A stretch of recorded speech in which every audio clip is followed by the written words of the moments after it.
friends, it's your Fit Coach, Jene Nicole, back with another episode of The Temple with Jene Nicole. And I'm super excited, but I'm also super humble about today's episode. We are going to talk about some things that might change your perspective about how you approach your health and wellness journey, how you approach weight loss, how you approach trying to reduce and reverse health ailments. We want to get into some real stuff today. So just a little forewarning, today might not be the most exciting episode, but it is going to be lots of fun and very insightful to talk about.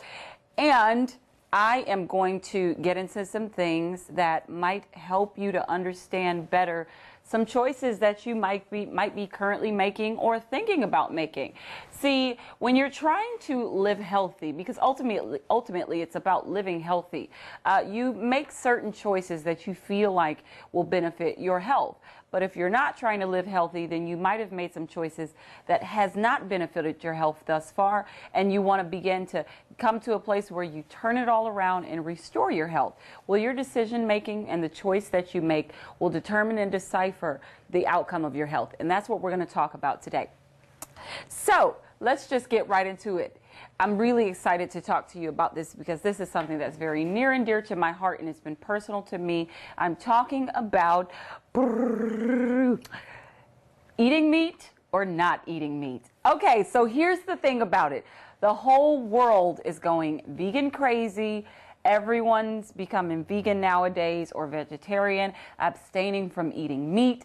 There are lots of different theories as to why you should or should not. There are lots of different reasonings as to why some people are choosing to and why some people are choosing not to. There are lots of different things going on out there. So today we are going to get down to some of those things. And I encourage you, if you are considering not eating meat anymore or removing meat from your diet, listen to this particular episode. Or if you are currently not eating meat and you're thinking about maybe incorporating some meat, poultry, fish into your diet, then it would be really, really important for you to listen to this episode. And everyone that you know you've had a talk with about this very thing, go and get them and tell them to tune in and watch this episode too. Because this is something that I've heard debated for so very long. So today I'm just going to put it on the forefront. We're just going to be honest with one another and we're going to talk about it.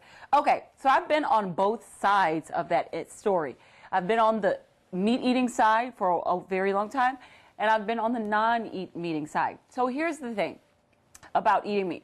When you're approaching your health and wellness journey, first of all, let's talk about some of the reasons as to why some people choose to eat meat or to not eat meat. So some people choose to eat meat for the purpose of protein source. It's an excellent source of protein. Things like chicken and turkey have as much as like 25 to 30 grams of protein just in a 4-ounce chicken breast. I mean, that's an amazing amount of protein.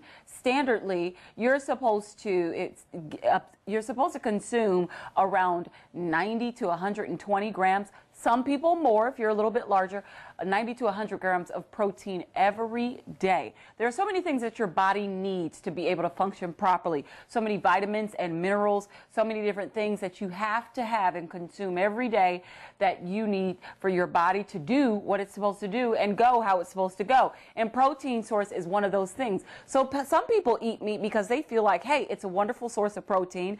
I don't have to try to find protein in so many different areas just to get those 90 to 100 grams. So they rely heavily on animal products to eat meat. And meat is a wonderful source of animal product. Well, there are some people who say, well, I don't want to eat meat. I don't particularly care for eating animal products.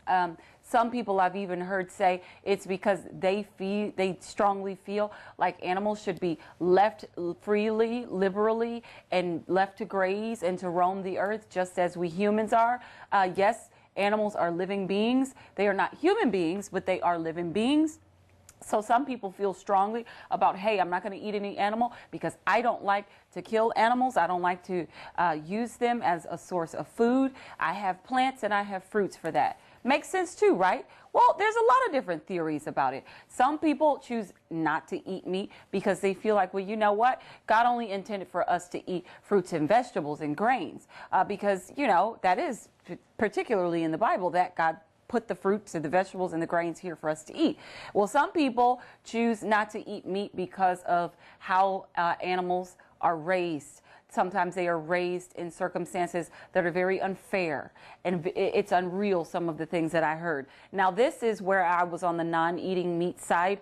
This is where it came into play. Like, it was a huge deal, how animals are raised, what they are injected with. Lots of different things are going on that make people feel like, you know what, I think I can live my life without meat, without eating those things, or without participating in such an effort or a movement that is just so cruel to these living beings we call animals. So there are lots of different reasons why people choose not to eat meat. So today we're going to get into the lifestyle of someone who does eat meat and lifestyle of someone who does not eat meat. So here's the thing. I don't feel like anyone is right or wrong. Okay, can I just say that? Because there is, like, when it comes to herbivores and carnivores, meat eaters and non-meat eaters, there's like this huge war in the world on who's right and who's wrong. You know, well, the meat eaters are right because, you know, they get great protein and great animal fats that we need, and we do need those things. But then the vegans are right because they leave the animals freely and liberally, and they get things from the earth. And there's just so many debates on it. Some vegans feel like that their lifestyle might be the right way to go because of global warming and what's happening to the earth. All of these things are very relevant. So when it comes to global warming, we've explored the idea that the more of our animals that we are trying to raise, the more animals that we produce and we try to raise, those animals drink water. They drink lots of our water, and absolutely, it takes way less water to grow plants than it does to maybe feed or to hydrate a 400-pound cow for its lifespan. So all of these things make a lot of sense. But this is the first thing that I would love to see in our world when it comes to meat eaters and non-meat eaters. Stop judging one another, okay? Stop treating each other as if one is right and one is wrong. We don't know what's right and what's wrong. There are lots of, and the one thing that I've heard mainly is that, well, global warming and the earth is going to, we're going to be without water. There's going to be a shortage of water by 2020, so we should all become vegans. Well, here's the thing. That doesn't make you right or wrong, because at the end of the day, global warming and the consumption of animals and animals consuming our water is not the only thing that is killing this earth. There are lots of different things killing this earth. We ourselves as human beings kill this earth in lots of different ways. It's just ridiculous. So to esteem one idea over the other is absolutely wrong. Because there are some people who are advocates for animal rights and global warming. But there are some people who are advocates for things like rape and women's rights. So who is anyone to say which one is better or which one is worse, or who should be an advocate for what? Whatever you believe is what you believe. But don't make yourself better than another human being because you believe differently than they do. That's how I feel. You know, I believe in Jesus Christ. I'm a Christian. Well, there are other people who probably they don't want to believe what I believe. I'm not going to make them feel horrible about themselves or force them. You have to believe what I believe. I want you to believe in Jesus Christ because I'm going to tell you he's pretty awesome. Just saying. He's pretty awesome. But if that's not what you choose, I can't make you choose that, and I can't make you lesser of a human being because you choose not. So what does that have to do with meat eating or non-meat eating? The idea that one idea or one concept should be esteemed over the other one is ludicrous to me, okay? If you're going to be an advocate for animal rights, be an advocate for the rights of sex trafficking, or the rights of poverty, or the rights for veterans. Just be an advocate all the way across the board. Don't be a good human being with animal rights and being a vegan, and not be a good human being with all other areas of the world that greatly affect this world and that cause destruction upon our earth, okay? That's all I'm saying. So the idea that one is better than the other, let's get rid of that, okay? Who's to say which idea is better? So here's the thing that I think about meat. Okay. For those of you who are saying that I don't eat meat because I feel like, you know, God only created like fruits and vegetables for us to eat. So we shouldn't even be eating that in the first place. Okay, in the beginning of the earth, yes, he did. He produced fruits and vegetables, and he said it clearly in the Bible. You can go read it. He talks about it in Genesis, and he clearly says, I give you every plant and every seed-bearing plant, every herb and every seed-bearing plant for your food. That's what he said in Genesis. Okay, guess what happened? Then later on, when the whole world was flooded and consumed, meat eating came into play. You know why? Because the whole world flooded. There was no more plants and herbs and things like that. All of those things had to be regrown again. Our whole earth was flooded. So meat eating came into play later on, and then God said, just like I gave you every seed-bearing plant and every herb, I also give you every living thing to eat as your food. So yes, originally we did not eat the meat, but then later on down the line, meat eating came into play. Okay, and then there's even a list in Leviticus if you want to read it. It talks about clean meats and unclean meats, the ones that God says don't touch and the ones that he says to touch. Okay, and that's just for those people who are not eating meat or eating meat for some spiritual or biblical reason. That's just to clarify that God does talk clearly about eating meat in the Bible, okay? But then there are other people who choose not to eat meat. Now, let me tell you, this one that I'm about to talk about is the side that I'm leaning on, okay? And this is, I'm not saying that this idea is better than any other, but it's just the side that I chose, my pro side. Not eating meat for me and for lots of others, we choose or chose not to consume meat, not because animals are not here for us to consume, not for the purpose of animal rights, because that's a very relevant and very validated concept. But what pushed me and what pushes some other people is the idea that I don't want to put something in my body that's been injected with cancerous chemicals, okay? So that was where I stood.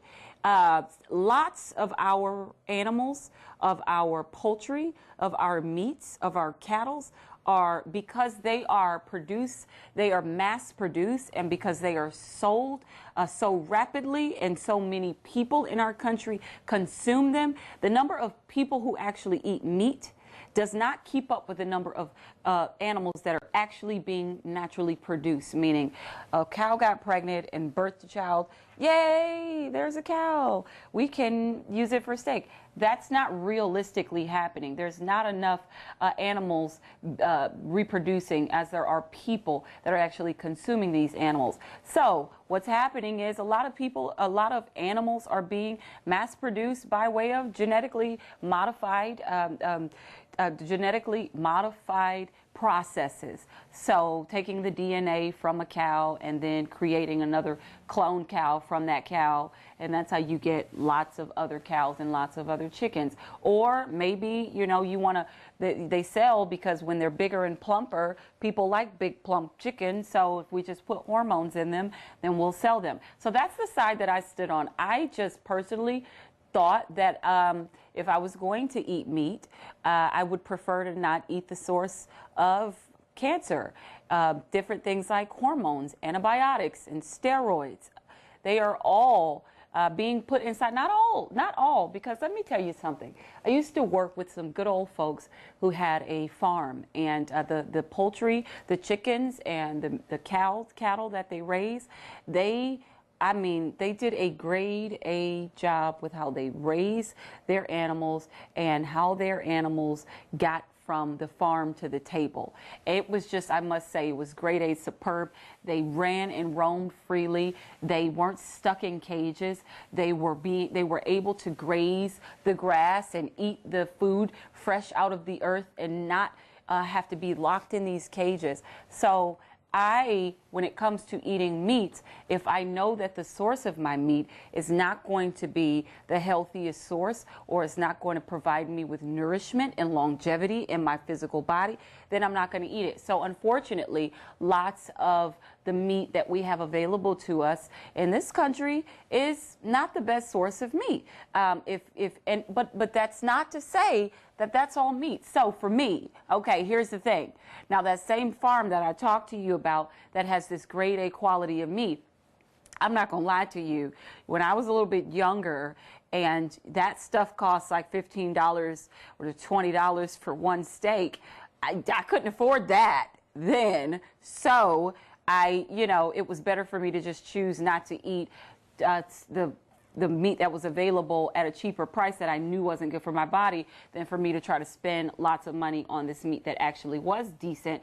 It was just more sound to me. It was a more sound idea. So what I did was I completely removed meat from my diet because, if you can't afford to eat the better meat, then, just don't just opt out and just go with anything. I would never just tell you to just do that. So that was my personal decision. But like I said, that decision is not esteemed over anybody else's idea or thought to eat meat or to not eat meat. It was just my personal life choice, something that my family, my husband and I chose to do. But, we went to dinner every Sunday with a family that loves meat. We eat out. And just about every Sunday, we come together and we eat out as a family. And, they ate meat products and they ate lots of things. And maybe we just got something that was non-animal product. But that didn't mean that my family was bad or that didn't mean anything. That didn't mean I was good or because I was making the decision to not eat meat. But that was just like a life choice. It was something that I chose to do, my husband and I.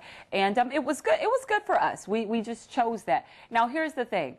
In reality, what would I say? What would I suggest? So in all actuality, I do strongly feel like if you're going to eat meat, okay? Now here's the side that I stand on with meat, period. If you're going to eat meat, don't just settle for any kind of meat. Make sure that you are choosing the sources of meat that are healthier for your body. Make sure, even if it is a healthier source of meat, let's say you got your meat straight off of God's green pastures farm in South Georgia or wherever, and you chose the part of the cattle that had a lot more fat on it, and then you ate that kind of meat every day.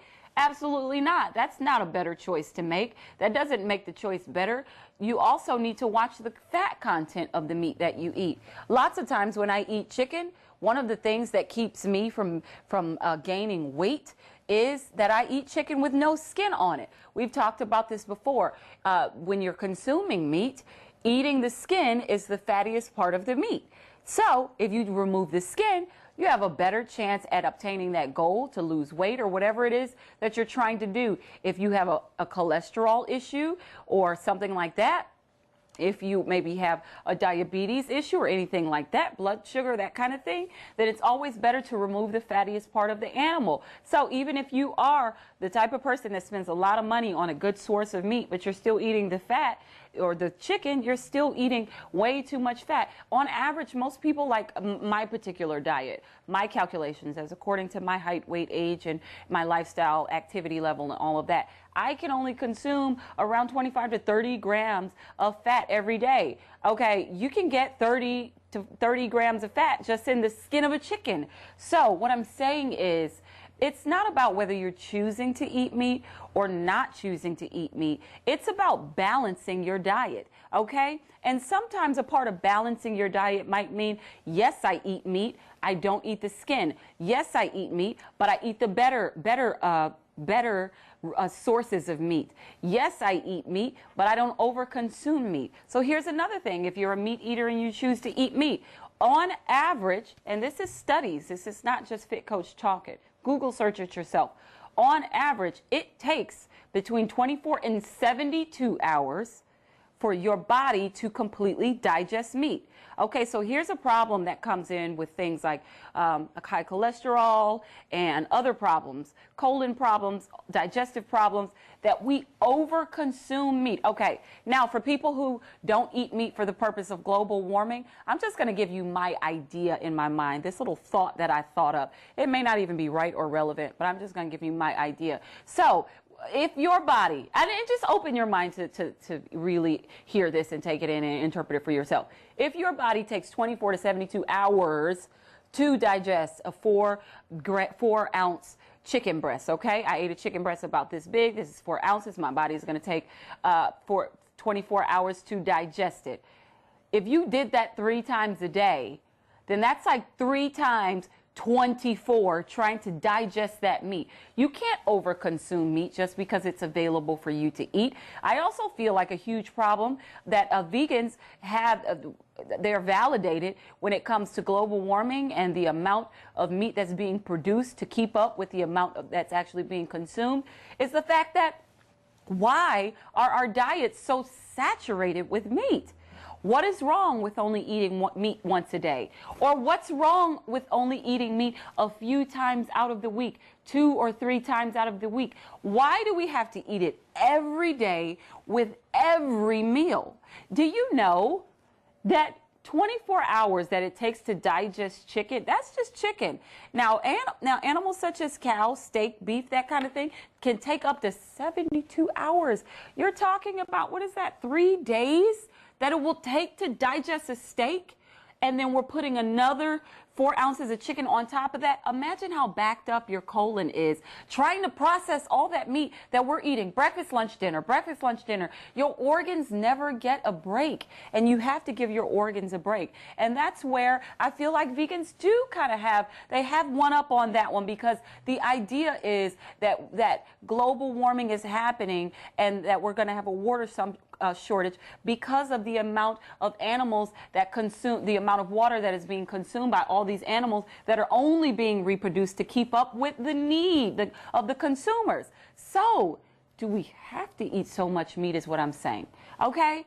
It would be perfectly fine if you, within your diet, chose, I'm only going to eat meat on Monday, Thursday, and Sunday. 3 days out of the week, I'm going to eat meat. And the rest of those days, I'm going to eat some other source of nourishing food. Okay, there's nothing wrong with having some vegetarian days, some vegan days, and some carnivore days, if that's what you choose. But I feel like a huge part of what's going on in our world, and even with global warming, is that the amount of meat that we eat, we can't, the industry can't even keep up with it, because we're eating so much meat.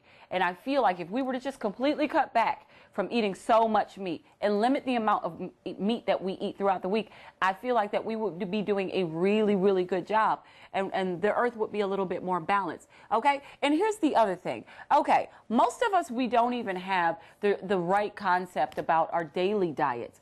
Our daily diets, do you know within a day's with a day's worth of your food consumption, you are supposed to have 5 servings of fruits and vegetables every day. It's like, can you honestly say that you get that? Like every day you ate 5 servings, like a cup of broccoli or a cup of spinach, a cup of strawberries, a cup of whatever, apples, or can you honestly say that you eat that on a daily basis? And if you cannot, but you definitely have had, you've had chicken in your omelet for breakfast along with some eggs, and then for lunch you had a chicken wrap, and then for dinner you had chicken and rice. Let's just make sense of that, okay? How much fruits and vegetables did you really eat within the day? So I feel like another huge, huge issue that we have is that we are not even balancing our diets with the proper amount of fruits and vegetables. I don't know too many people who can honestly say that they're getting the 5 servings of fruits and vegetables that they're having every day. And that's a huge issue, because that causes things like high cholesterol, causes diabetes. You know, most people don't know diabetes, the responsibility of diabetes or the stimulant or where it stems from is not necessarily over consuming sugar as it is over consuming fats that can't be broken down by the insulin. We put so much inside of our bodies. We over consume on the wrong things. And everyone thinks that, you know, well, over consuming meat. Actually, we're over-consuming meat, but then we're under-consuming vegetables. So whatever side on the totem pole you are, you have to just make sure that your diet is balanced out. Here's the last thing that I want to talk about today. So the concept that you can just become a vegan and swap out your meat for lots and lots of carbohydrates, don't do that. Don't do that. Don't swap out your meats and then eat lots of bread and lots of sugary, because most people, I know we probably talked about this all of 6 months ago or 8 months ago when we first got started with the show. Carbohydrates, there are good carbs and there are bad carbs. There are complex carbs and then there are simple carbs.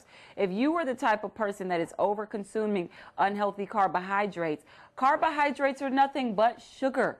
This is what happened. Go into the body.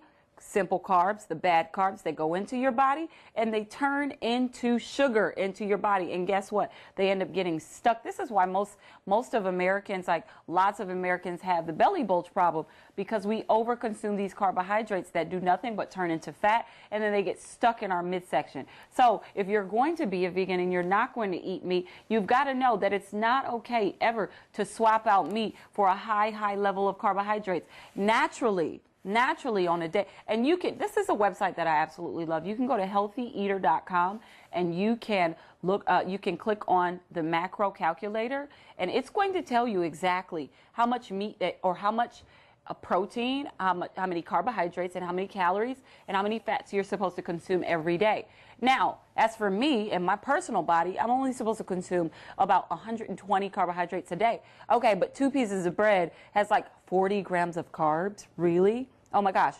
2 ounces of pasta. So if you make spaghetti for dinner, 2 ounces of pasta has 40 grams of carbohydrates, and you did 4 ounces, because let's be honest, no one is eating 2 ounces of pasta. Maybe, you know, like when my little nephews and niece, when they were like 3, they only ate 2 ounces of pasta. But no one's doing that. You know that you're naturally going to eat about 4 to 6 ounces of pasta, and you're talking about that times 4 times 3. You're talking about 120 grams of carbohydrates just for dinner. That is not including any snacks that you had. Everything has carbs in it. Fruit has carbs. Everything has carbs. So if you're over consuming your carbohydrates by eating things like breads and pastas and things like that, and then, you know, you're glorifying yourself because you're a vegan, that's not right either. You have to balance that out, because even if you're going to be a vegan, the vegan lifestyle can be very healthy, but it can also be very unhealthy. It can be very healthy if you're making sure you're getting the proper amount of fruits and vegetables a day, but it can also be unhealthy if you're doing nothing but swapping out meat for carbohydrates. So I just want to make sure that everyone stays on the same playing field. At the end of the day, it's about one thing: balance your diet, okay? Get your 5 servings of fruits and vegetables every day. If you choose to not eat meat, get your protein source from your vegetables, because you can get lots of protein from broccoli and things like that. Spinach has lots of protein in it, and along with protein, it actually has iron. I love sources of plant-based protein. Particularly, I love Raw Fit. It's a plant-based protein. It's lots of different grains and vegetables with lots of protein in it, and I love it because animal protein is nothing but recycled protein, because animals have to eat protein. They have to eat plants to get the protein from plant, and then we eat the animal and get the protein from the animals. Whole nother story, okay? Recycled protein is what you're eating when you're a meat eater. So whichever way you decide to go, make sure that you are balancing your diet. Cut back on your meat consumption if you're choosing to eat a meat, but make sure that you are getting all of your nourishment, all of your vitamins and your minerals that you need. And don't forget to check out healthyeater.com. Okay, guys, guess what? That's the end of this story today. I am so glad that we had to talk about this. I truly enjoyed chatting with you about this. If you want to keep up with Fit Coach Jene, you can catch me online on social media at Jene Nicole, Jene Nicole. You can also catch me on Instagram at Fit Coach Jene. If you want to email me, if you have some questions, or maybe you just want a little bit more guidance, you can email me at mytemplefit@gmail.com. And if you just want to catch me and the things that I'm doing in the city where I might be, or any products that I have, you can go to www.doyoudetox.com or www.fitcoachjene.com. Catch me anywhere and everywhere. This was so much fun, and I'm looking forward to next month's episode. I will see you around, and happy, healthy living. Bye.